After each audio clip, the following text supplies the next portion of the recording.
Welcome back to Idol Rap. I'm Kimberly Caldwell, hanging with my boys, Justin Guarini and Jason Castro. All right, shoom. Let's get to the guy who's flown under the Idol radar for weeks now, but could not pull the audience's vote with his over-the-top rendition of "And I'm Telling You" from the Dreamgirls soundtrack. And you feel that you're gonna love me.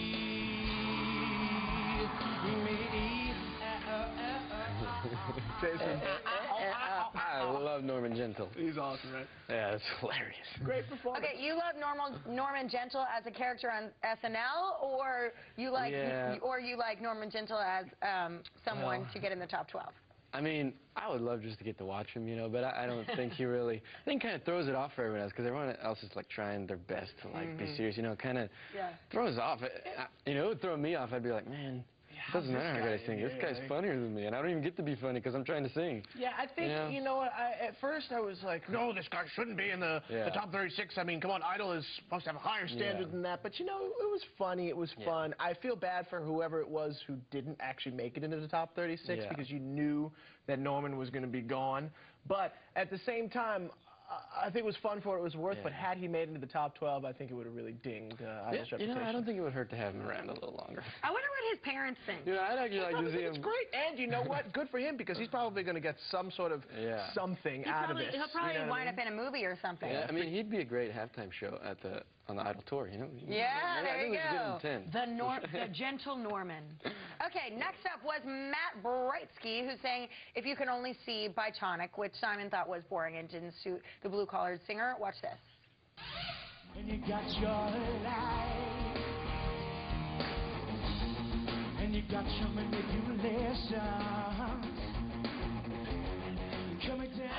Okay, what did you think, Jason? Well, I think that's another one of those that, you know, you can't just sing the songs you love. It doesn't really fit. Yeah, I didn't think he was meant for that song, for sure. No, it looked to me like a really good karaoke performance you'd see at a bar. Yeah. You know what I mean? Like, he can sing the song, but there was no stage presence there. There was nothing. And unfortunately, again, what do you think about not having a band and having just backup tracks that kind of sound vaguely like this? Because I think for him, he needs to be in front of a band.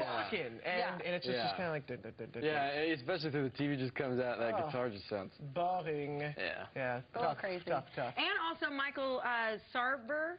Is that his name? Yeah. Michael Sarver, he already went through, and remember, they had kind of compared those two. That's true. So when I went through, we had one. It might have hurt him. Only room enough for one blue-collared worker on Idol. Finally, Jesse Langseth's version of Kim Carnes' Betty Davis Eyes was completely forgettable, according to Simon. Take a look. And she knows just what it takes to make a problem. She's got red as a bone, completely forgettable? I don't know about that. I don't completely forgettable.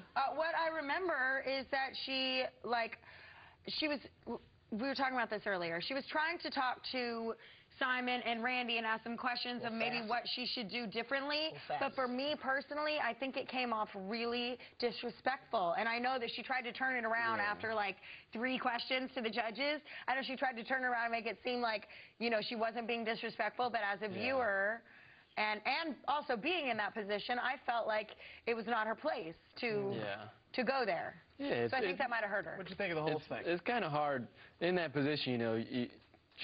You have like 30 seconds to say anything, and so it's impossible to really come off like, you know, you're being nice because you're automatically defensive because they're talking bad about you. You know? So it's like. It just doesn't Well. There's so much. Well, guys. Thank you very much, Jason. You are awesome. Thank you for coming. And we're going to see you later on in the show with the performance. I'll be back. All right. Looking forward to that. There is much more to come in the second half of our jam-packed. Welcome back to Idol Rap. We are chilling with the man, the myth, the legend, Jason Castro. Jason, the myth, the man. Do you have any advice for the next group that is about to go? Well, you know, by this point of the week, they've already picked their song, so I think, you know, it's best to just get as most comfortable and confident as you can in that to, you know, really the key is to go out on stage and look natural, and that's what really connects with people. Do you ever get nervous before you go on stage? Yeah, every time. So what do you do to like calm your nerves? Well, the more I play, like I'll just sit and play by myself, and that I kind of visualize and pretend I'm already out there, so when I walk out, it's just like I'm already been doing that. Yeah. That's really awesome. You just act like nobody's there. Yeah. Or they're all in their underwear. That always works for me. Yeah. It's my favorite. Yeah. Except for when we were on Idol and you think that Simon's in his underwear, and then it's no good. Jeez. Keep it locked right here. Much more Idol right after this, guys, so stay with us. We have the amazing talent of Jason Castro back in our studio as he performs live. See him first right here before he appears next week on American Idol. You don't want to miss this, guys. Stay with us.